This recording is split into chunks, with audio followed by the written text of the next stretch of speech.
Hi, my name is Robert Ridley, and this is my presentation for EDL 853 Module 3. Today we're going to be looking at my special education interviews. For this module, I chose to interview my current principal, and then considering that I'm at a private institution that we really don't provide many services in-house, I kind of had to look outside for different resources. So my wife is an educator as well, so I had her special education teacher from her school and a para from her school that I spoke with. So throughout this presentation, I kind of paraphrase the interviews that I had. We'll start with the child find procedures. When I spoke with my principal, she really has spent most of her career at the high school level and basically just said that early childhood screening is usually when that stuff takes place, and usually you're going to look at referrals from professionals. The special education teacher really said the same thing. Said pre-K. She said pre-K screening is when that takes place. And that's really all she said about that. Also, the para also said early childhood screenings, and then paying attention to teacher concerns or behavioral patterns. Then, when looking at challenges, my principal said that paperwork can be heavy at times from her previous experience. She said time, just making sure that you spend enough time and resources in the area. Staying up to date with laws and changes, she said that's always a challenge.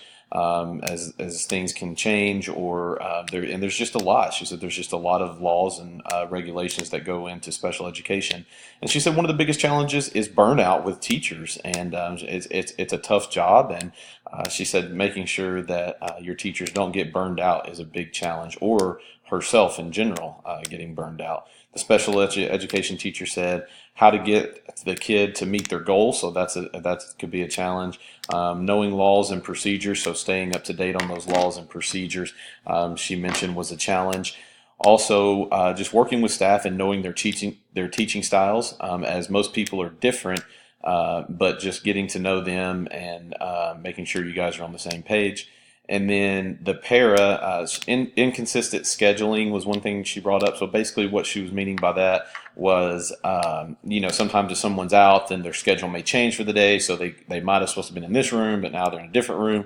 She said, and she understands that, you have to be flexible, and that not everything is going to be smooth every day. But she said if she had to pick one thing, that would be it. And also just expectations, knowing what is expected of her, not only from the administration, but from the teachers as well. Next, looking at most rewarding. My principal said, anytime you can see student excitement, especially when they have success or they meet a goal or a skill and they've mastered it, or you can see them applying it, she said that's always the best. She said that's why she does what she does, being able to see kids succeed and grow. The aha moments, she said those are always fun and exciting. And then she said it's also really fun to watch parents be able to witness the growth and success of their children. And the special education teacher that I spoke with, she said seeing students grow, and she also said meeting their goals. And she goes, it's hard, and she said it's never easy, and sometimes that the kids struggle to meet certain skills or goals, and it's really rewarding when they finally meet those difficult challenges. The para that I interviewed also said that when she can see them applying the skills that they have learned, so when she can go into the general ed classroom and see them applying skills that they learn, that's very rewarding for her, especially on a very challenging task. She said that's probably her favorite because you really get to know the kids when you're working with them on a daily basis. And she said that for her, it's really when it's something that has really been giving them trouble and they've been working with for a long time or working on for a long time, and they finally grasp that concept or that skill. That's the most rewarding thing for her. When looking at advice on supervision, my principal was communication was, she said that is probably the number one that's so vital. And she said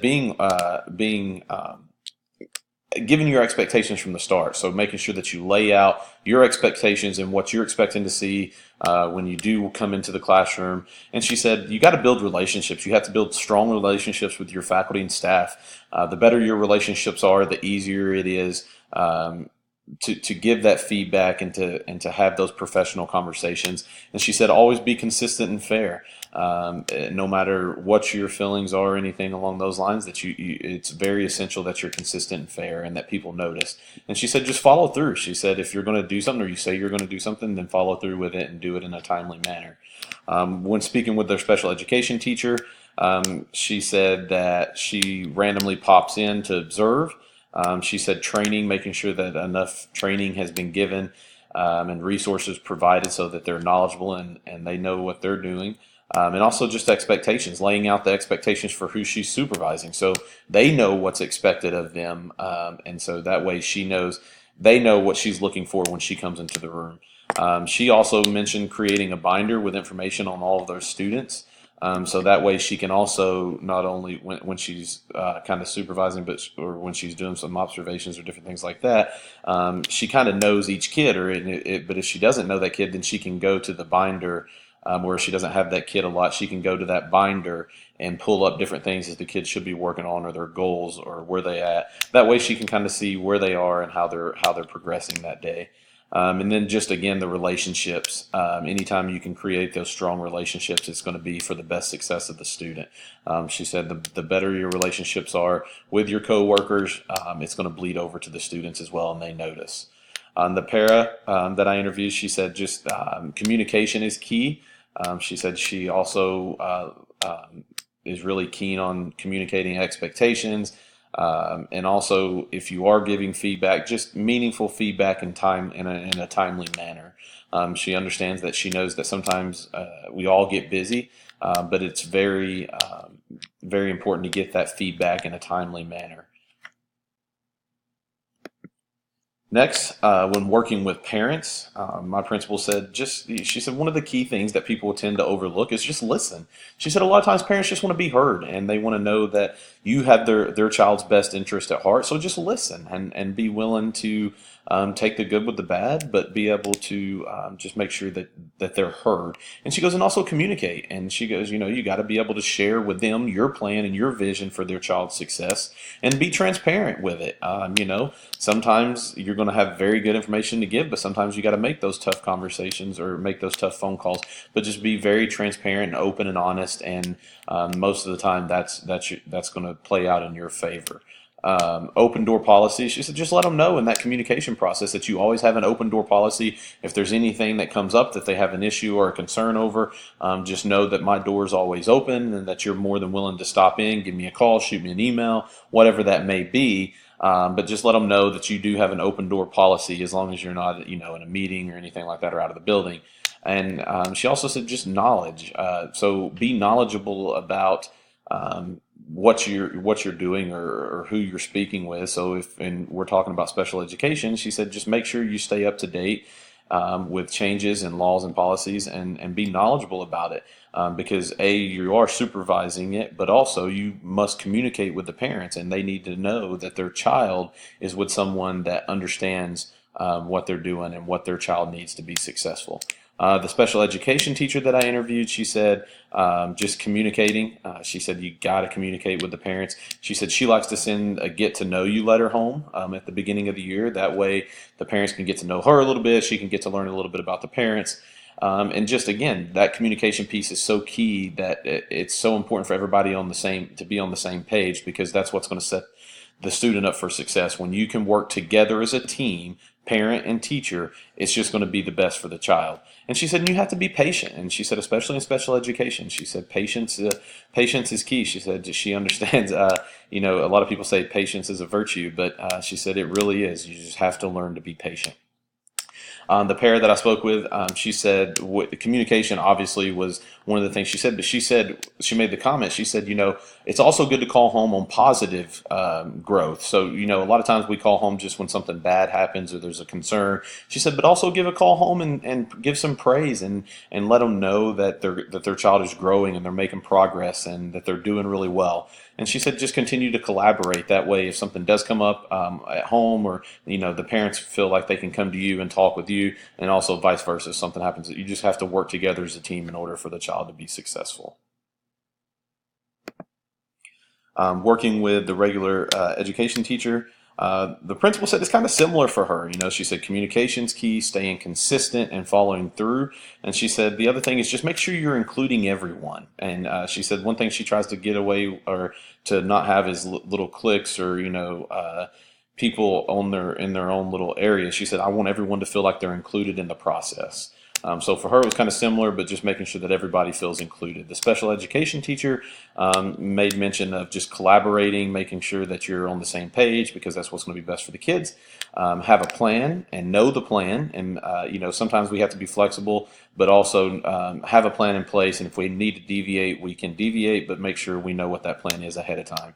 And then communicate both ways, communicating with that teacher, with the special ed teacher, with the para, and with the administration, so everybody's on the same page. The key for our students is making sure that we're all on the same page, working towards the same goals.